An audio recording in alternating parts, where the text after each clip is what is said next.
Hi, it's Ronnie, and welcome to a scrapbooking process video. I am scrapping these 3 photos right here of my 2 youngest grandsons, and I will be using Photo Play's Little Boys Have Big Adventures. I'm going to use quite a few arrows, and that one alpha is going to be part of my title. But yeah, I'm pointing out the arrows on there. I remember when arrows was so popular and they were all over people's pages, and I loved it, but I hadn't done it in a while. Well, yeah, I did not too long ago. I take that back. I'm showing the dies that I plan on using, and mostly I do not use, other than the paper, in this package. I use one piece of ephemera, I think. I think that's it.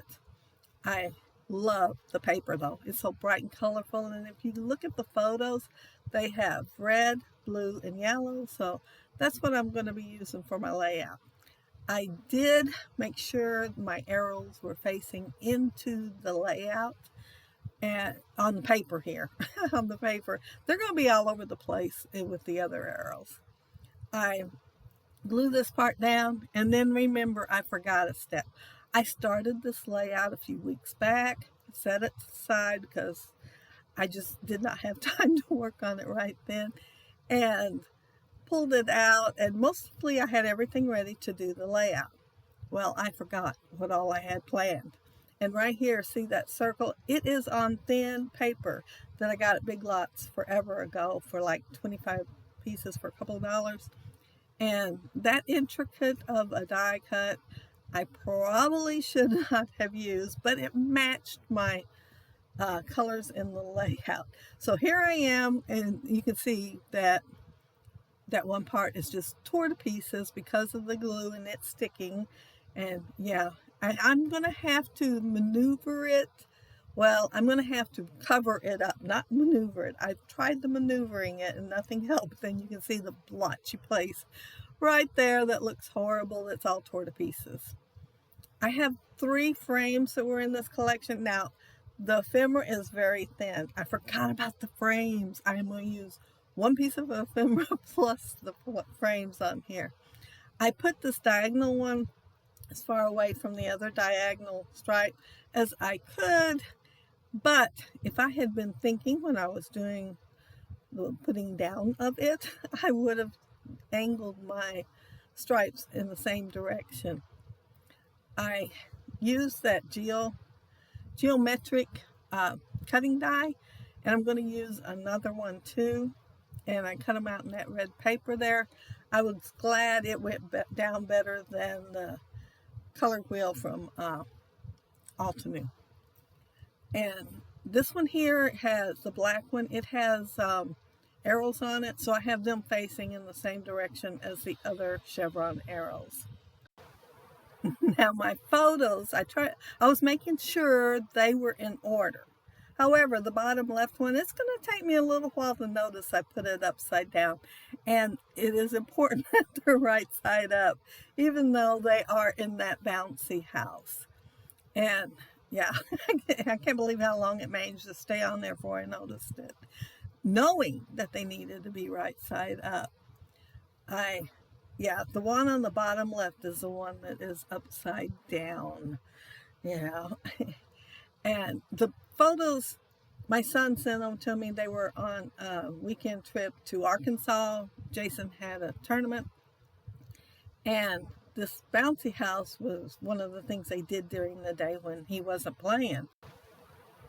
Anyway, he sent me the 3 photos with no explanation. And so I'm looking at it and I'm thinking, why would they have a bouncy house where a kid will get stuck? And I could see that Jason was helping him. Anyway, he called and asked if I had it figured out. And I said, yeah. I said, looks like Malachi got stuck. And he said he did. Anyway, he said he went to holler at Jason to make sure he helped him, but he was already helping him. And he was pushing up with his hands and his feet, and Malachi managed to get out. So my original title was going to be My Brother, My Hero. However, I'm going to have a subtitle, so it is going to be longer. I'm adding that Bramble Fox numbers thing just because I thought it was cute and would look good on there. It does not have any significance whatsoever with a bouncy house, but maybe it could have significance with how many times Jason has saved his little brother.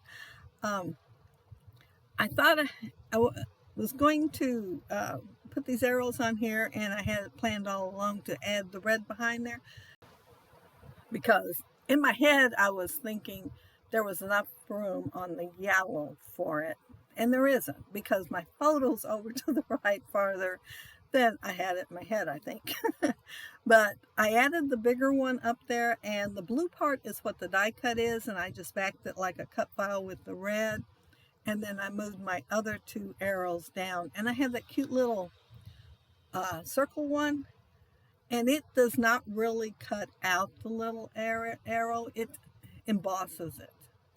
And I wanted it to show up better, so I cut it out twice, and then I fussy cut the little arrow out and laid it on top, the yellow one. And since that arrow is so much smaller than the other arrows, I added the red behind it just to make it look a little bigger and show up just a little bit better. I am putting foam tape behind all the arrows, and adds a little more dimension to the layout. Other than that picture, I haven't added any foam tape. So the arrows were pretty much the only dimension on here, but there's plenty of texture. But looking on my screen, that color wheel looks kind of purple, but it's not. It is blue, and it's the same color blue that I will be using for the alphas. And it is a different paper. It is sturdier than the blue for the color wheel, but they are so close. I mean, one laying on top of the other, you can't even tell the difference.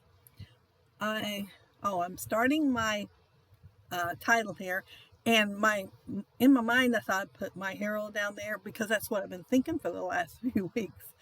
And when I go to do it, I think, oh no, I'm not going to have room for my subtitle. And I thought of that this morning. I kind of thought of adding a subtitle a week or so ago, but I didn't really decide what I wanted to add until this morning.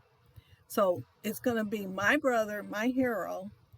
And I added the red underneath the alphas, the bigger ones, because moving them, they're going to be laying on top of the color wheel, which is blue, and I wanted it to show up just a little bit better, so I am adding them behind it and then fussy cutting around all of them and moving it, well, right under where the roar ticket is right now. But where that ticket is going to be my brother part.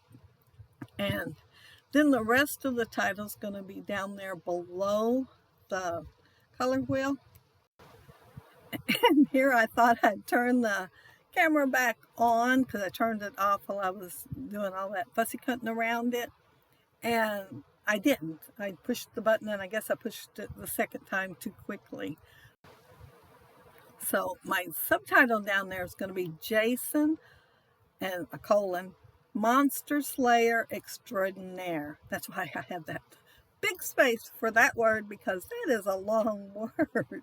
And I did double check and make sure that I had it spelt correctly.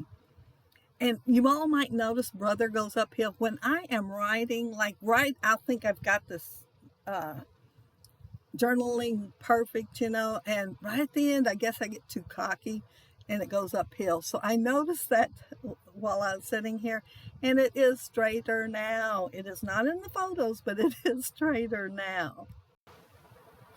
But apparently I do that when I'm putting alphas on my layout too. I have noticed it a few times. This little sticker here, Roar, it's really thin, and it kind of reminds me of the sheets in magazines. So I backed it with the red so I could go ahead and add the foam tape to the back. Now, when I was cutting out those geometric shapes, there was lots of circles. So I saved them thinking I'd scatter them around the layout. It's kind of like non-dimensional enamel dots. Very non-dimensional. That collection is just so cute, and it was perfect for these photos. So I really enjoyed making it. And let's see. And that clip there was just a reminder that if you ever see any of my layouts and you wanted to lift it, that's fine with me. I consider it a great compliment for anyone to lift my layouts. And there's my title and very long worded subtitle. And yeah, that extraordinary is extraordinarily long. And then there's the two boys with the close-ups, and you can see on that one on the right how stuck he is. And the next one you can see where he's actually getting unstuck. Whew, it just looks stressful to me. And there's the Bramble Fox die cut, and I just love it. It just looks good on a page, and it just looks good, especially boy pages. And there's that well, I think it was ephemera roar that I just uplifted with the foam tape and made it just a wee bit sturdier. And there's my completed layout. I want to thank you all so very much for joining me while I created it today, and I hope you have a happy scrappy week. Bye!